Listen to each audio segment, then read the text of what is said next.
Hello everyone.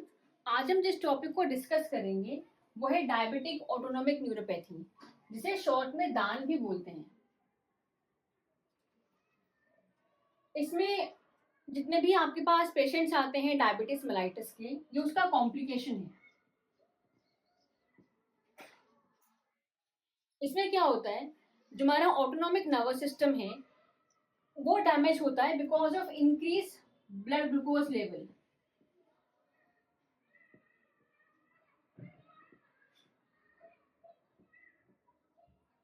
जो nerves है हमारी बॉडी में, जिन्हें ऑटोनोमिक नर्वस सिस्टम ने कंट्रोल किया है, जितने भी ऑर्गन्स है हमारी बॉडी में जो ऑटोनोमिक नर्वस सिस्टम के द्वारा कंट्रोल्ड हैं, वो डैमेज हो रहे हैं इंक्रीज ब्लड ग्लूकोज लेवल की वजह से।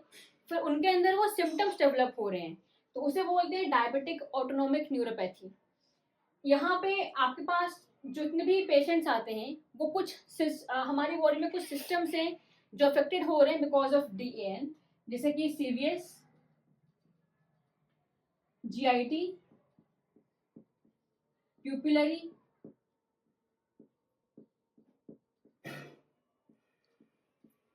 या फिर जेनाइटो यूरिनरी,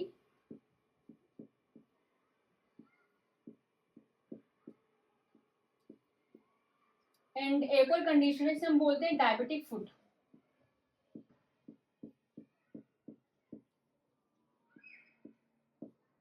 इन सब सिस्टम के सिम्टम्स लेके आएंगे पेशेंट्स आपके पास। अब हम बात करते हैं CVS की, cardiovascular system. CVS, cardiovascular autonomic diabetic autonomic neuropathy. ये आपके पास पेशेंट आएगा, पेशेंट को डायबिटीज मेलाइटिस है, 10 ईयर्स, कम से कम 10 ईयर्स का पेशेंट है, 10 ईयर्स हो चुके हैं उसे डायबिटीज मेलाइटिस डेवलप किए हुए। उसके बाद पेशेंट आपके पास CVS, कार्डियोवैस्कुलर DAN लेके आता है। वो पेशेंट आपके सामने जो प्रेजेंट करेगा, उसका जो प्रेजेंटेशन होगा, वो पेशेंट आपसे बोलेगा कि ड्यूरिंग रेस्ट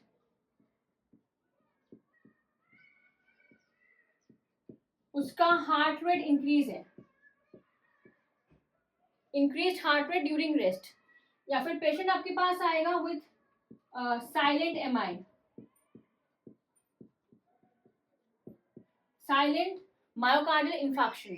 मतलब जो पेशेंट है उससे वो बोलता है कि उसे कोई सिम्टम नहीं है, उसे एज सच MI का उसे कोई सिम्टम नहीं है, उसे बस कभी कभी उसे डिजीनेस होता है, या फिर कभी कभी उसे वर्टाइगो होता है।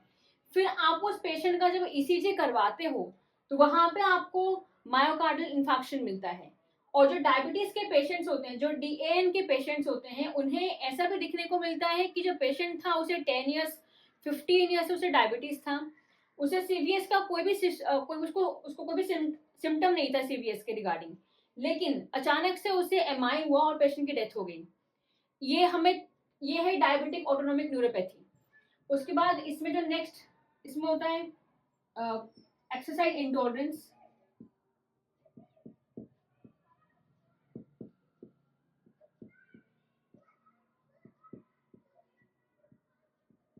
पेशेंट आपसे बोलेगा कि जैसे ही वो एक्सरसाइज करता है, एक्सर्शन करता है, उसे टॉलरेट नहीं होता। एंड नेक्स्ट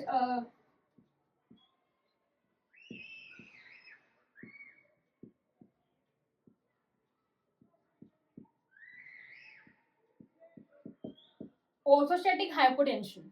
इसका मतलब होता है कि जो पेशेंट है वो अभी एक पर्टिकुलर पोजीशन में है, लेकिन जैसे ही उसने सडनली अपना पोजीशन चेंज किया, उसको हाइपोटेंशन होगा, उसे बोलते हैं ऑर्थोस्टैटिक हाइपोटेंशन। अब इन सारे सिम्टम्स को डायग्नोस करने का जो वे होता है वो होता है इसका डायग्नोसिस। पहला वे होता है वल्सल्वा मैन्यूवर।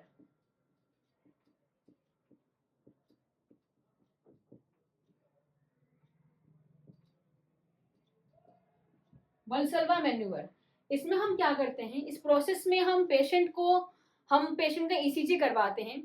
सुपाइन पोजीशन में पेशेंट लाई डाउन है एंड हम उसका ECG करवाएंगे। ड्यूरिंग ECG हम उस पेशेंट को बोलेंगे कि वो 15 सेकेंड्स के लिए ग्रेजुअली एक्सेल करें विथ ओपन ग्लोटिस।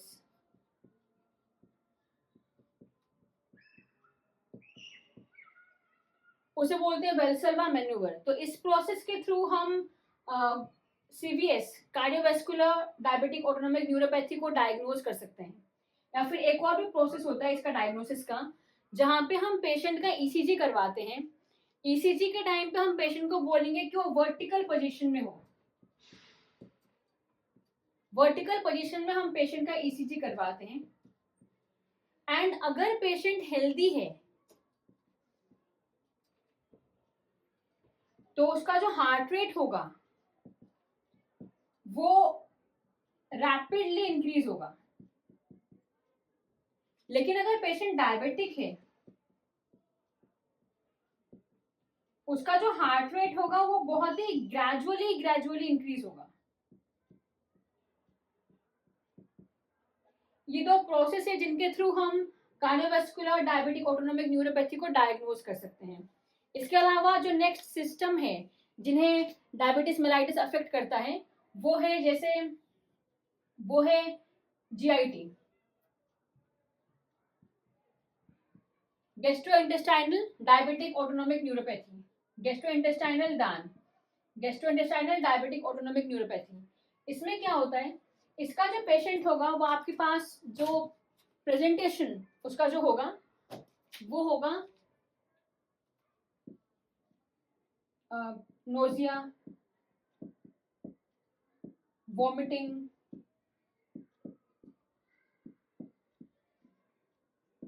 ब्लॉटिंग, ये सब सिम्टम आपके पास पेशेंट लेके आएगा। एंड यहाँ पे ये जो सिम्टम्स है नोजिया, वॉमिटिंग एंड ब्लॉटिंग, ये पेशेंट के अंदर इसलिए डेवलप हो रहा है क्योंकि जो वो पेशेंट है उसे डीएन की वजह से उस पेशेंट ने डेवलप किया है गैस्ट्रोपेरेसिस।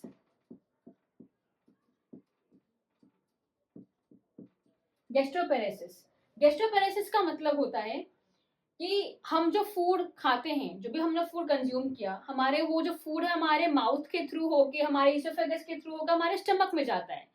लेकिन जो स्टमक का जो मोटिलिटी है, स्टमक से ड्यूडेनम तक का जो ट्रांसफर ऑफ फूड है वो बहुत ही डिलेड है। ठीक है, इसीलिए उसको हम बोलते हैं गैस्ट्रोपेरेसिस। तो गैस्ट्रोपेरेसिस की वजह से पेशेंट के अंदर आपको मिलेगा nausea, vomiting and bloating and upper abdominal pain भी इसमें मिलता है।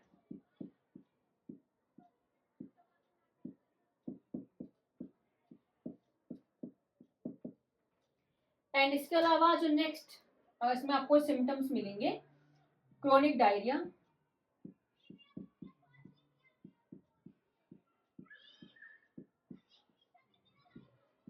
ये जो डायरिया होता है ये एग्रावेट करता है ड्यूरिंग नाइट एग्रावेशन है इसका, with watery diarrhoea and painless. Diarrhoea chronic होगा, नाइट एग्रावेशन होगा, वाटरी होगा एंड पेनलेस होगा। एंड इसमें आपको और सिम्टम्स मिलेंगे जैसे कि एसिड रिफ्लक्स,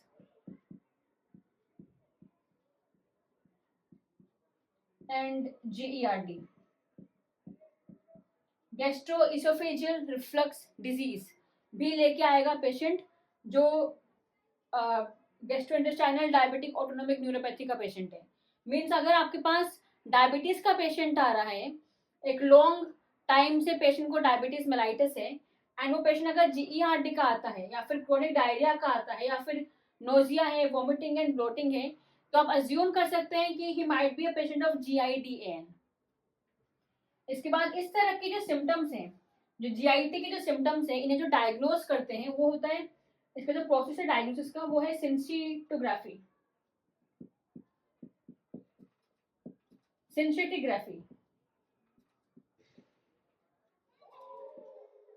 इस प्रोसेस के थ्रू, इस डायग्नोस्टिक क्राइटेरिया के थ्रू हम डायग्नोज कर सकते हैं गैस्ट्रोपेरेसिस को, मतलब delayed stomach emptying.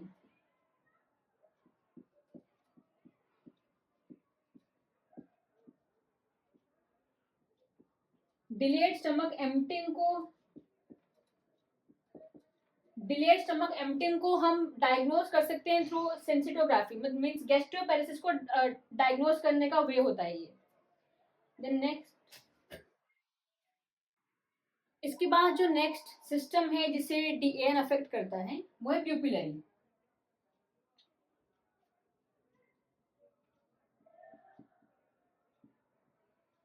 Pupillary system मतलब जो हमारी आईज हैं, आईज के जो मसल्स हैं, जो भी नर्व्स, जो भी पेरिफेरल नर्व्स हमारे आईज को, आई के मसल्स को नर्व सप्लाई दे रहे हैं आई के मूवमेंट के लिए, वो नर्व्स अफेक्टेड हैं। जैसे कि हमारा थर्ड क्रेनियल नर्व है, cranial nerve number 3 means oculomotor nerve, and cranial nerve number 4 means trochlear nerve, and 6 means abducens nerve।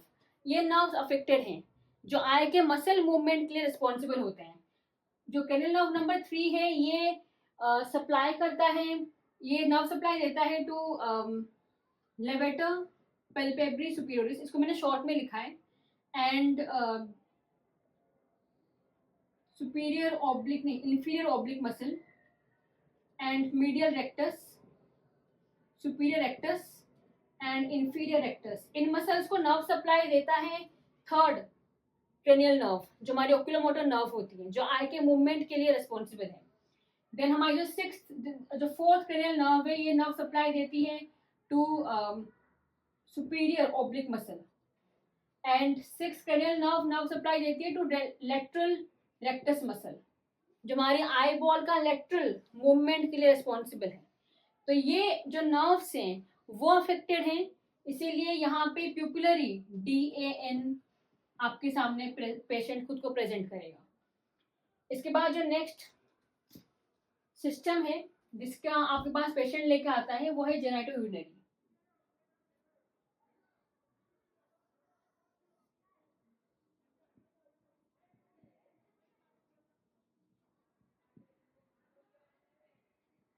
Genito urinary diabetic autonomic neuropathy.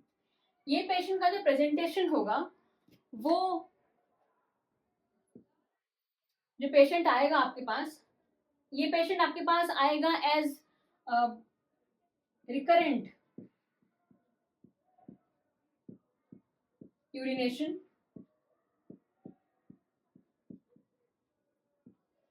and with lower abdominal pain,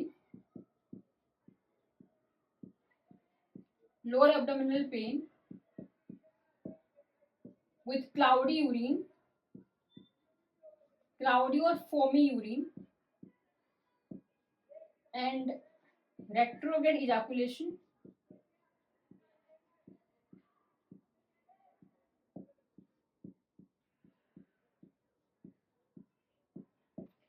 तो ये सब symptoms के साथ आपके पास patient आएगा, और ये सिम्टम पेशेंट के अंदर इसलिए डेवलप हो रहे हैं क्योंकि जो नर्व्स हैं, जो हमारी बॉडी में ऑटोनोमिक नर्व्स हैं, जिन्होंने हमारे यूरिनरी ब्लैडर को नर्व सप्लाई दिया है, वो नर्व्स अफेक्टेड हैं इंक्रीज ब्लड ग्लूकोज लेवल की वजह से। तो वो नर्व्स क्या कर रहे हैं, वो नर्व्स हमारी बॉडी में, वो जो पेशेंट है, डायबिटीज मेलाइटिस का जो पेशेंट है, उसका जो मिक्चुरेशन है,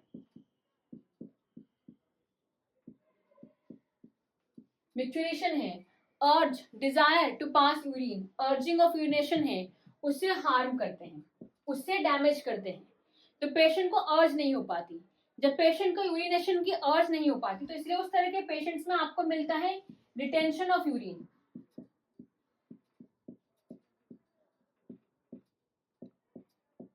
रिटेंशन ऑफ यूरिन, एंड इस रिटेंशन ऑफ यूरिन की वजह से पेशेंट के अंदर हमें मिलेगा रिकरेंट यूटीआई,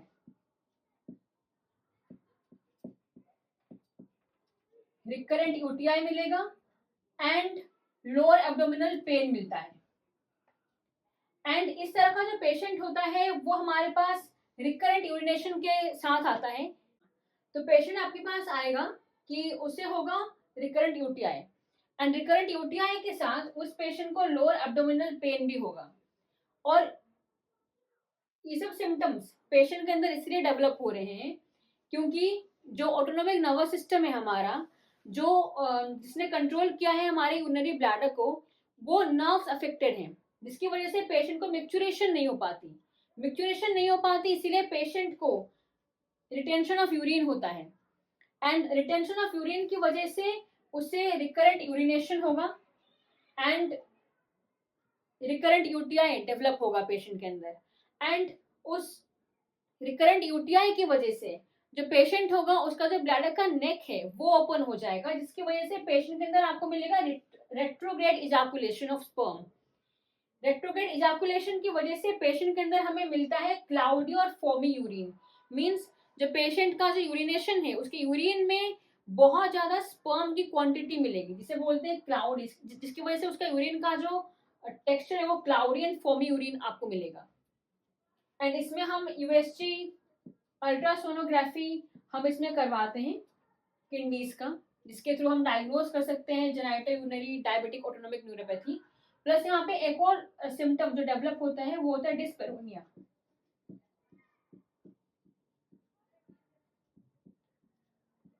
पेशेंट को रिकरेंट यूटीआई है इसीलिए पेशेंट को डिस्पेरोनिया होता है। अब जो लास्ट सिस्टम है, सिस्टम नहीं, जो मेनली जो पेशेंट्स आपके पास आते हैं वो है diabetic foot. Diabetic foot due to diabetic autonomic neuropathy. ये जो पेशेंट आपके पास आएगा डायबिटिक फुट का, इसके जो इनिशियल सिम्टम्स होंगे वो होंगे एकिंग इन द फुट, या फिर पेनफुल फुट होगा उसका, itching, dryness, tightness of the skin, dryness of skin,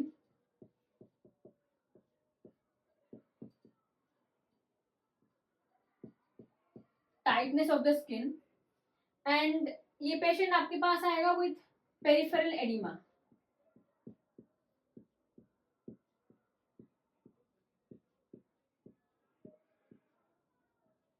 peripheral oedema. And इसमें एक और सिम्टम जो आपके पास पेशेंट लेके आता है वो है चारकोट आर्थ्रोपैथी।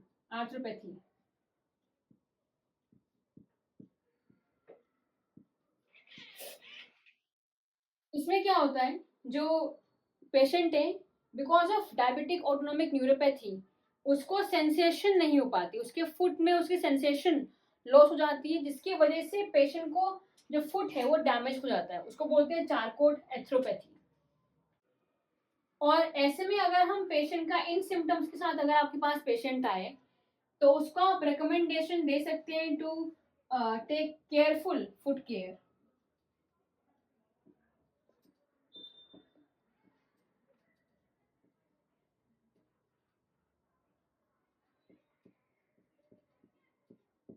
तो उसको इन सिम्टम्स से थोड़ा सा रिलीफ मिल सकता है। एंड यहाँ पे इसका जो डायग्नोसिस है वो हम कर सकते हैं थ्रू स्किन बायोप्सी।